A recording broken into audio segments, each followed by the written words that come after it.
Well, good evening, everybody, and welcome back inside our trackside studio at Woodbine Mohawk Park. Beautiful Saturday night for racing as we welcome you back to another 13 race program tonight. Yeah, Mother Nature really coming through for us. A great way to get into the heart of the weekend. Temperature, I think, topped the 25-degree mark locally. It's staying nice and warm under sunny skies tonight, and we're playing under picture-perfect conditions on a night where we feature more SBOA eliminations, the boys taking center stage this evening. Greg Blanchard alongside Randy Waples as we get set to dive into the action here tonight, Randy. And as part of the undercard, too, really good looking edition of the Preferred Pace. Yes, for sure. You know, I mean, that Preferred 2, that's a pretty salty little bunch there, let alone moving up into the other one. But right through the whole card, there's not going to be any what I would consider to be pauses. It's just going to be straight on action. We got a few scratches, unfortunately. Like you said, a couple of SBOAs going, but even those SBOAs are going to be good racing as well. So we got an action-packed one. Yeah, we're going to see some of the big guns from the division last year in the OSS program returning this year, including the runner-up in last year's Super Final in Get the Green. But a little bit of a diversity in his first start, making a miscue, a rare miscue, actually. Yeah, very rare miscue for him, but hopefully he's able to right the ship. We're also getting back a horse that showed a whole lot of ability last year, too, in Galen Urso. We haven't seen him race since last year's Super Final as well, and you know, at one point, I think he was the star of the show. So we'll see how he came back. And trained by US-based conditioner Marcus Melander. Not the stable star, though, for him coming into the year. There might be one better. There might be one that, they have higher hopes for. But this is a very, very nice colt. It'll be interesting to see, and we're going to show his qualifying effort from the Meadowlands recently as well in preparation. Recap of the weather conditions, if you are just joining us tonight. You heard me talking about it. And, it is a really beautiful evening. It feels like we've turned the corner in that regard. And let's get a look at the scene tonight at beautiful Mohawk Racetrack in Campbellville, Ontario. The sun is shining. Days, of course, are getting much longer now. And the temperature, the mercury into the mid-20s today. Nice to see. And they'll be playing on a very fast 7/8 mile oval here this evening as we get ready to dive into the action and take you through what looks like a really solid program to handicap again. Now, we've got a heavy favorite here in the opener as we turn our attention to that. One opening up at 4-5 is number 2, Smiling Dancer. High-speed individual from the Paul Ritchie stable. He's going to need, I think, a little bit better start in this spot if he's going to factor for the win. Yeah, I agree with you, too. But going right back to those big gyms, Greg?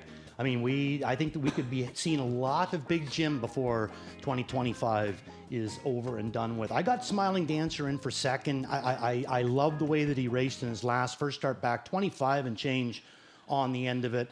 How could you not like that? But I'm going to go with the 6 horse in here up on top. Set Shot already had, a race under his belt as well on the May the 3rd.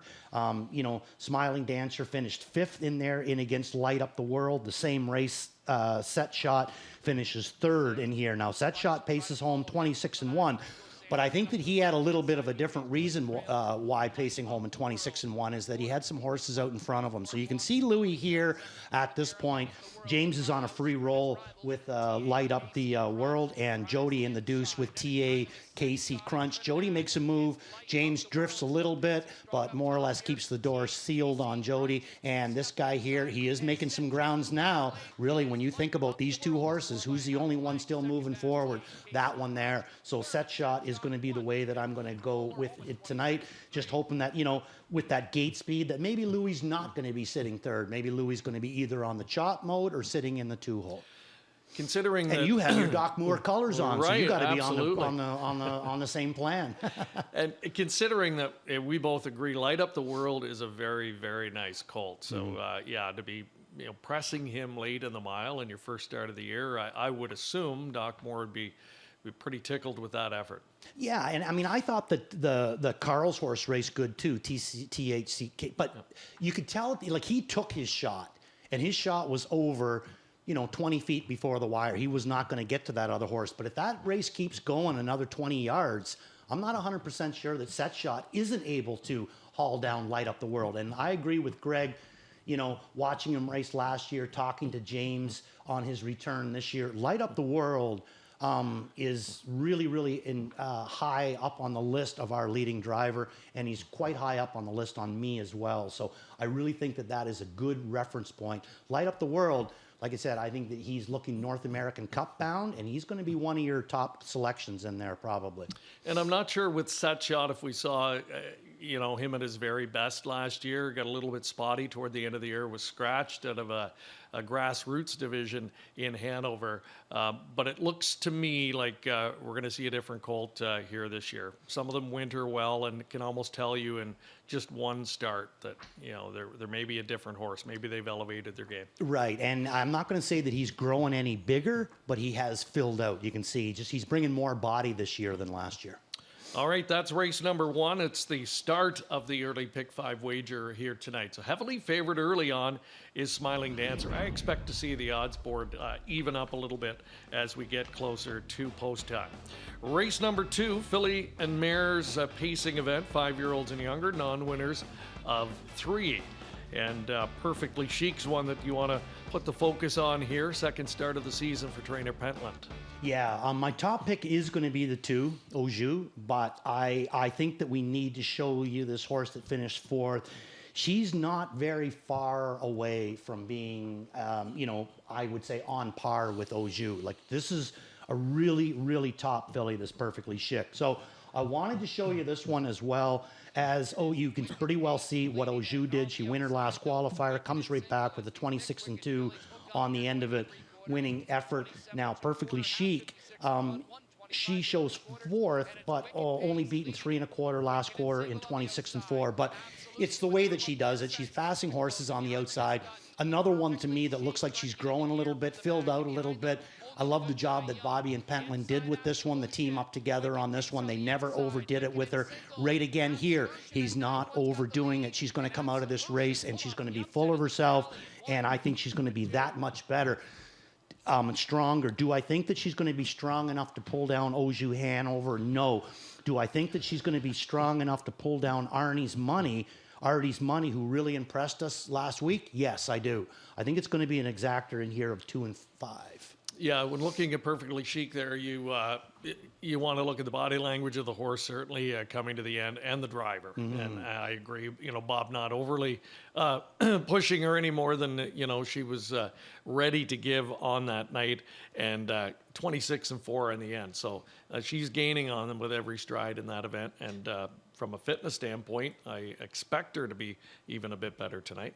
John Pentland, is he not down in the Dorchester area? He is. He is at the Dorchester Downs. He's at Dorchester Downs as well. Yeah, well, like I said, I mean, you know, when it comes to young horses, you know, and stuff like that, you know, you're not going to do a whole lot better in Ontario than John Pentland. So I love the way that he brings them in. I think that each time that she races, she's going to get even stronger too. You know, that's kind of the way it seems like Pentland and Bob work together. But they impress me as a team. Yeah, John's got a big operation down there, and the ability to train. We've got a nice 5/8 mile track down there. That's as a well. 5/8. Yeah. Oh, okay. Yeah. So you know, you can train these things, you know, big miles, and you know, when they get to a certain point, occasionally they'll ship down here and get a real fast training mile into one or a schooler. But yeah, the ability to, you know, to train at high speed, and especially when you've got the quality he's got in the barn, big weapon for him. And this is the one I think he's got high hopes for this year. Yeah, I agree with you. And I think that, if I'm not mistaken, I think that Bob McClure is part owner of this one. I think you're right. Let's move ahead now to race number 3 tonight, and that's our first SBOA elimination. We've got a field of 8 going to the post there. We teased Galen Urso a little bit earlier. This one shipping in from New Jersey, where he qualified at the Meadowlands, from the Marcus Melander stable. Interesting, Marcus owns the horse by himself, and And Green Manalishi, of course, he campaigned the sire, who's part of the big three that year that included Green Shoe as well, and competed that year in the Hambletonian. And we know what that sire's done so far. And this guy was a big player last year in the division. We're going to get a look, though, at his qualifier from the Big M to get your assessment on what you saw here.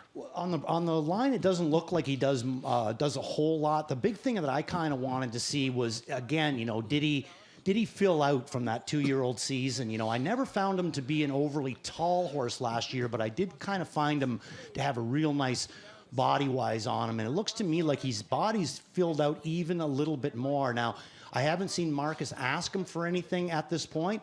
I got a feeling that Marcus he's just kind of like looking down right now, not doing a whole lot. Now here he finally starts to ask him a little bit, and he responds. I think that it was just more or less a test drive, make sure everything's good to go, send him up to go here, and going to reunite with the guy that knows him very, very well in Dougie McNair. He was his main driver last year when the horse raced out of Greg McNair's stable. Marcus Melander down as trainer with him this year, re-employing McNair. Not a bad situation, especially too with drawing the rail. Rail can be a little bit tricky here. Dougie's going to have no issues with it, I would have to guess, but where I'm going to go here, I'm going to go price shopping a little bit, Greg. I don't. If Galen Urso races a big effort, he's going to be such a small price next week. I got a feeling that, and he might be this week. I got a feeling at some point you're going to be looking to beat him. I'm going to go to the outside. Rising Interest from the Putty stable. That's who I'm going to put up on top. I like the way that he raced in his last. I like some of the things that he was able to accomplish last year. 85,000 and 12 starts. And I like the fact that Tyler Borth is making us stick with him. He did have a chance to go with Green Monster, is instead going to stick with Rising Interest. So Rising Interest is going to be my top play in here. Galen Urso got him in on the bottom of the exactor. Yeah, and Tyler, he does a nice job and really proficient with the trotters too, I think. So I think you're maybe onto something there. Quick thought on Fast Snap. Recent graduate of the Ontario Sired Spring Series, and looks to be improving rapidly. He hasn't gone a bad race since he's come here. Not one time has he showed up with a bad effort. So at any point, he can come up with another big one, or he could maybe even improve a little bit more. Big fan, threw him in for fourth. Time to turn our attention now to race number 4 on the program. It's going to start that pick 6 wager this evening. And in the 4th race, you've got a full field of 10 going to the post there. Non-winners of 3. And a really competitive group. The favorite in the morning line, Courts on Fire. We were talking last night. I'm really liking what I'm seeing from Courtly Choice, and especially the limited number that we've seen racing here. We've talked a lot, too, about the Sauble horses and Sauble Hill Farms, and everything they seem to produce is quality. I believe we were talking a lot about Sauble Wilson last week, and another good race from him. That's where I'm going. What about you? Yeah, I like him a lot in there. I think he's right on the doorstep of a winning effort. 3rd start out. Well, let's show this replay, and maybe we'll get a few people agreeing with us on this one. So, yeah, he's going to be my top pick in here, Sauble Wilson. The horse, too, is inside, though, this 5-horse Honolulu Vacation. Interesting if you're looking to maybe do a little bit of price shopping. I think you're going to get a price on the 5 with James McDonald. Now, 2 down, he comes into the non-winners of 3, winning the non-winners of 2. What does he do first time? Boom, he wins the non-winners of 3, or he wins non-winners of 3. Then he comes back his next start and isn't able to get the job done with a locked-in journey. So he's already won the class once.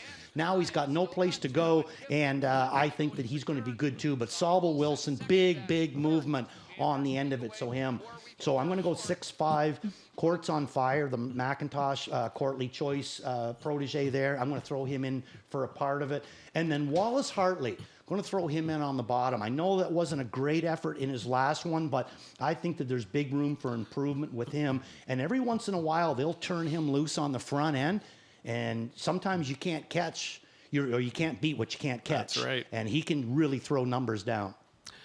You know, watching that replay again reminded me of Sabo Wilson. What an eye catcher. The gate, love it. Little guy, but the head down, and he is reaching for racetrack. And he was charging on the wire and against a good one. Yeah. 55, real nice call. And, you know, talk about management skills. Look what they were able to accomplish with him last season. 10 starts and 9 times he hits the board. I mean, that's a pretty good average. There's probably a 4th or a 5th in there somewhere as well. Okay, we're going to skip over to race number 6 next, our second SBOA elimination. There is a scratch of P.L. Spencer in there, and he looked like he was going to be a player. 4-1 in the morning line, so may change the complexion slightly in here. The lukewarm morning line choice is get the green. Your post was to be a post 6 starter, post 5 now. Will wear saddle pad number 6. A colt that last year was brought along beautifully, I thought, by Roger Mayotte. Just managed him, brought him along, you know, had him peaking at the right time. So much so that he jumped up with his best race of the season in the super final. Yeah, no, he did. He left it all on the track at the, you know, towards the end of the year with that big second in there. And I agree with you. I think that, you know, Roger especially, but then adding James into the mix, you know, it just seemed like they were both on the same page at all time when it come to get the green. Now, he's going to be my third pick in here tonight. And he is getting a bridle change as well. They're going to go from Cancy back to a blind bridle. Now, he did make a break down near the end of his last start, so I don't know if that's why Roger's going to put a blind on him. Maybe he thought that he was just kind of like not focused in on that point. Maybe he just wasn't picking up the bit the way that Roger wanted to. So he's going to put a blind bridle on him. I'm sure that that's going to focus him in and probably make him take a hold of the lines a little bit more too. But I'm still going to throw him in for third. The replay that we're going to show you and the where that I'm going to go with this guy is a horse that I've really, really liked since he's come back, and that's the outside horse, Fleetwood Mac.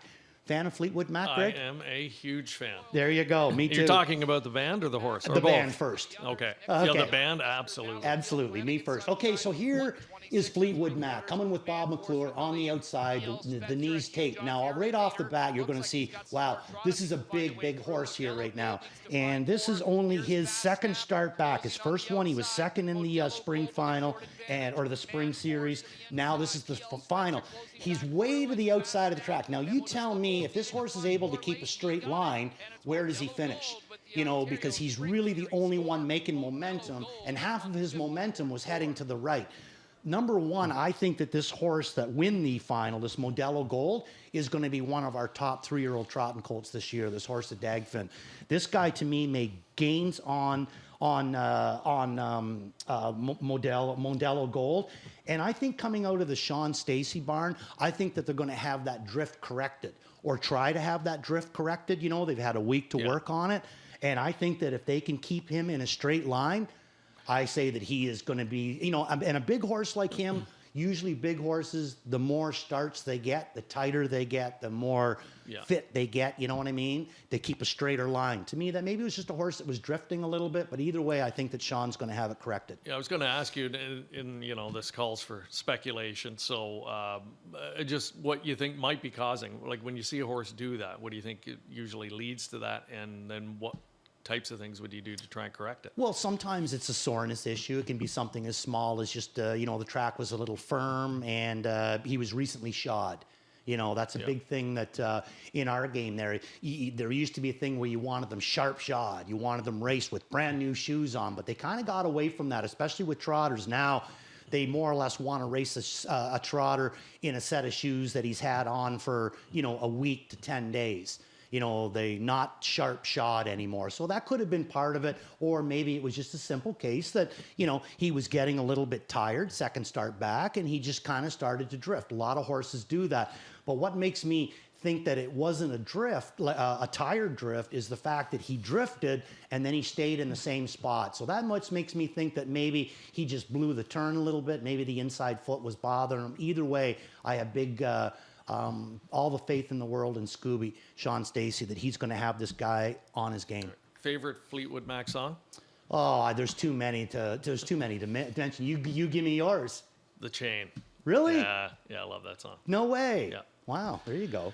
Boy, I really hit on something with that Yeah, Fleetwood Mac. Yeah, You're a big yeah, I'll Fleetwood probably Mac go guy. down the YouTube rabbit hole later tonight watching old Fleetwood Mac videos.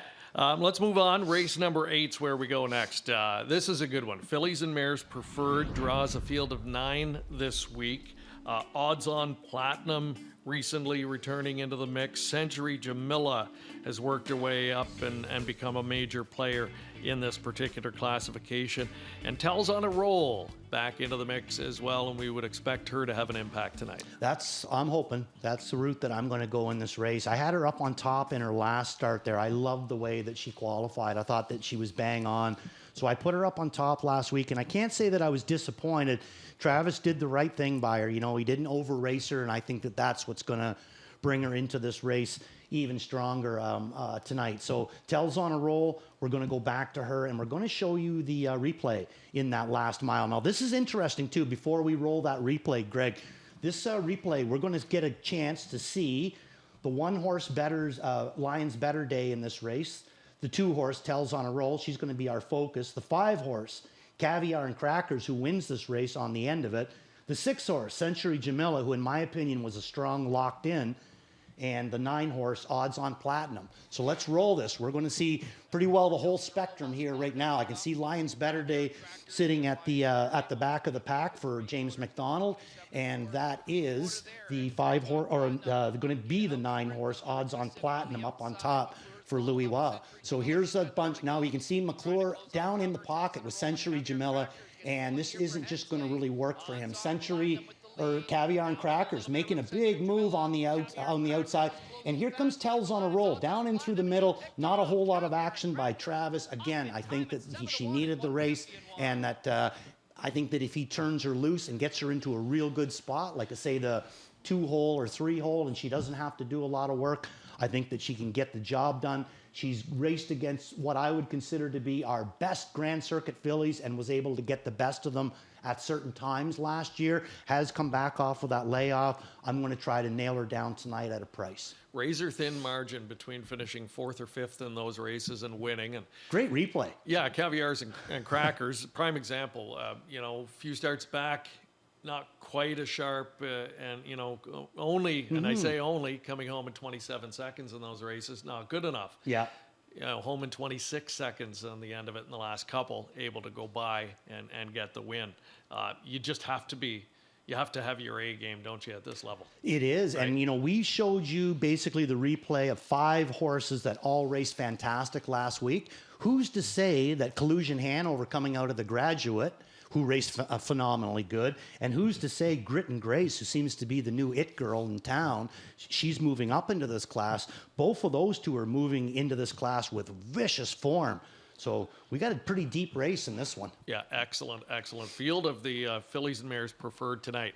Let's move over to the Boys Preferred. That's race number 10. It's Preferred 2 classification, and an outstanding field of 7 assembled for this one. Stablemates will be, I think, getting a lot of attention in here. Fortify and Odds on Capitalism, both from the Rene Barassa stable. They'll be tangling with the classy Tarasi, who gets post 4 tonight. That's where I'm going to go, is with Tarasi there. I mean, at one point he was basically the scourge of the preferred ranks here. I mean, nobody could beat him. And he's come back, within a couple of starts. He was already a winner at the preferred level back on April the 5th for Team McNair. And then he's had a couple of OKs since then. I think that he's starting to get strong again. All of a sudden last week, 25-1 on the end of it, back half in 53 seconds flat. I'm not going to say at this point that I was real impressed with him. He's way at the back there with Dougie. But when he starts to turn him loose, I start to become a little bit more of a fan. I really like the way that Trevor's horse is racing in this race. This is Jabberwocky, makes a big move, but Dougie is coming right with him at the same time, only a little bit more hidden. So I think that Tarasi is sitting on a big effort, and I think that McNair is going to stick with him for a reason. He had a choice with Write Me a Rose in there, but he's going to go with Tarasi, and I'm going to go with Dougie on this one. I think he's making the proper choice. You mentioned Jabberwocky. Shouldn't have nearly as far to come tonight. With that kind of late final quarter speed, he's going to be a player. And the thing with him, too, is that he can power on the front. Like, we've seen him win the top class right on the hammer. This is the way that they're choosing to race him right now. But at one time, he loved to be on the front. So he still has that, that weapon in his arsenal as well. And right Mia Rose, a little bit better post to work with this time around. And I expect him to redeploy those aggressive tactics that work so well two back. Yeah, and that's why, to me, Dougie had the option to go with Right Mia Rose. Elects to go with Tarasi instead. I'm going to stick with that one. We're going to swing over to race number 12 now, the 12th of 13. It will start the late double wager. This is a good-looking field of 9, very contentious group. We're going to actually look at a couple here in focus, including Style for a Mile, your post 1 starter here for Team Maneri. Yeah, no, second start Lasix for this girl. And, Randy Likey on the second start Lasix. So she's going to be my top pick. And this is the first replay that we're going to show you. Now, this replay of her last week, she's a winner here for McClure. McClure was listed back on her. He was listed on her and Gouda 1, and he's going to elect to go to Mist Amber. But I think a lot of that has more to do with the fact of the trainer and the owner of Mist Amber, about whether or not he thinks that she's actually the top one in here. This one, Style for a Mile, picking up Jody Jameson tonight and coming from the Maneri stable. So I really like her. And like I said, big to me. Here she comes on the outside right now for Bobby McClure and ends up getting the job done. Boy, does she ever come out of the clouds. Look at this, and look at the body language on Bob. This is the first time he asks her and is able to track them down. So I think that Jody's got options. And like I said, that was first start Lasix. Second start Lasix, I find that they're going to be even stronger. So that's the first one. The second one we're showing you, Mr. Blanchard, is the Miss Quicksand, coming from the 8-hole. Now, this one, in my opinion, was a locked-in effort for James McDonald and Marie Dupont. So let's take a look at the 6-horse in here, Miss Quicksand for James McDonald, sitting third right now, on the rail. Travis Cullen in the 2-hole.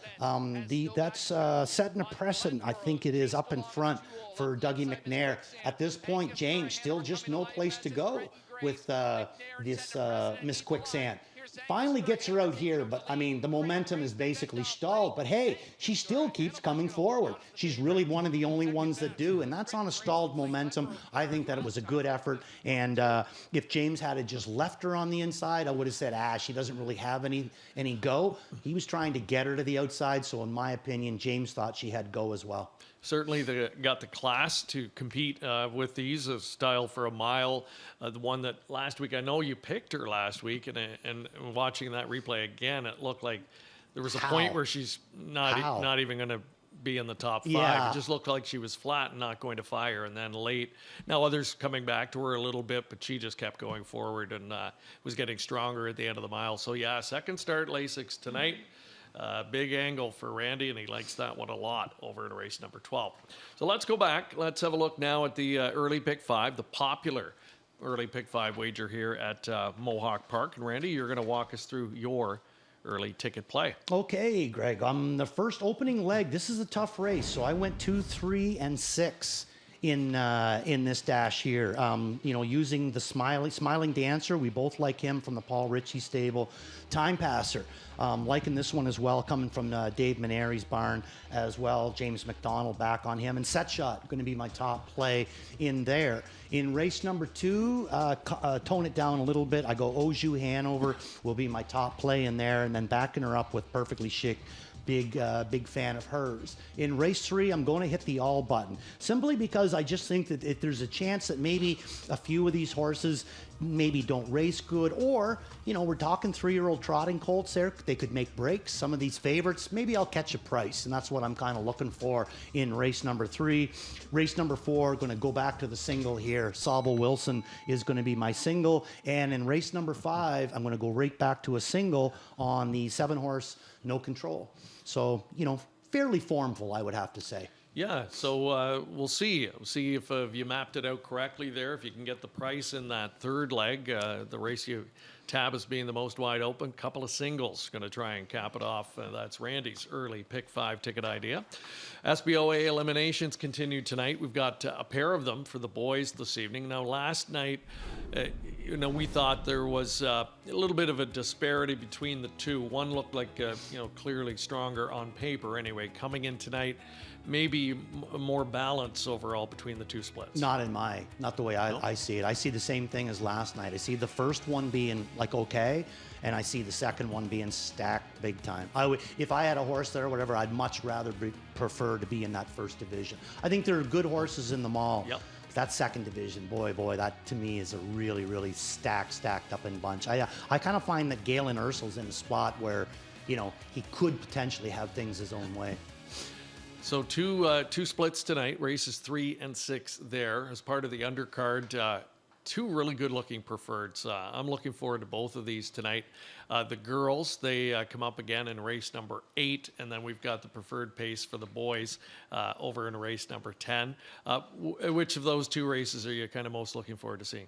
I would have to say the girls. I think it's a little bit deeper, a little bit more interesting that way. But I'll tell you another one. I'm really interested in the second race too, Greg. I think that we got two real nice Grand Circuit fillies that are staring at us right now, Oju and Perfectly Chic. You know, I really do think that they can compete at that top level and do it not just looking for a fifth. I think that they can actually make some noise out there, make a few moves, and maybe, you know, get the job done or at least hit the board. And we'll be watching the preferreds tonight as well for another reason, or myself. I know colleague Sugar Doyle, he'll be watching tonight for sure as we, try and whittle down some of the potential starters for both the Forest City Pace for the girls and the Camelot Classic coming up on May 30th. And how did we sleep last night? How did we sleep okay? Because I know that you took a real hard knock with the Leafs. I did, but I'm over it. In the playoffs, you have got to turn the page quickly, But it did hurt because, I think if they can pull that out last night, I think that's the dagger for Florida. Now it's totally up for grabs. It's back up in the air. Yeah, pressure back on Toronto. There you go. You know what? Pull out the next one and away we go. So we'll see. We are looking forward to a lot of big racing here in the next little while. Just a little over a month away to the Pepsi North America Cup. But coming up 1 week from tonight, the always fun family night. Fireworks, part of the show. That's the big part of the afterwards festivities on that night, a night where we expect probably in the 10 to 15,000 person range. It is always a packed house for that, and a lot of fun, and a real good, they always try to put together a real nice card for that night as well. They do, and you know what's funny is, and I mean, you've experienced it a lot of times there, but I mean, some people haven't. But anyway, I lived a great deal of my time of my life in Milton, just down the road from us here. And so many people who knew that what I did for a living would come to me and say, hey, what's that fireworks night like? And I'd say, you'll never see better fireworks than this anywhere, going. And they'd say, oh, well, I've been to Wonderland or I've been to Disney World. And I'd say, oh, yeah, well, you go to this one for free. It's not going to cost you anything to get in the door. You go and you tell me that it's better there, or Disney World, you tell me that it's better. And every one of them came to me the same thing, and they said it's not even comparable. And not to mention the fact it's free. That's the other thing. You get to see a firework display like this for free. And for the drivers, it must be a lot of fun because you get to bring your kids, and also compete in front of 10,000 screaming fans. When you've got a long, tough winter here, we race through the dog days of winter, and not that many people outside watching on some of those nights. So when you get nights like that, you must really enjoy it and kind of feed off that crowd a little bit. For sure. You get that energy going, the electricity going in that. And something, I don't care how old you get, everybody still likes fireworks. Absolutely. And these are the best fireworks going. So how could you not like them? And occasionally you guys used to have some fireworks on the track. They tell me about it. I've never really been privy to any fireworks around here, but they tell me that it did happen before. Yes, exactly. All right. We'll leave it at that. And we're about 6 minutes away now from the post-parade of the opener tonight. So time to dive into our plays of the night. Now, last night you were kind of swinging for the fences in some races. What approach are you taking? A little this time? more toned down. A Okay. little more, I don't think you're going to make, your children's tuition off of Randy's selections tonight. But you might get a couple of winners. So Set the Shot is going to be my all-in in race number 1. I'm going to start this night off with a bang. Race number 3, Beat the Favorite. It's going to be Rising Interest from the outside with Borth and Putty. Race 9, going to be my Worth a Look with Why Wouldn't You? For Dave Brown from the far outside. Why wouldn't you Why take a wouldn't look? you? Exactly. And Waples Watch, you're going to have to stick around for that one. That's going to come along in race 12, and that's going to be Style for a Mile.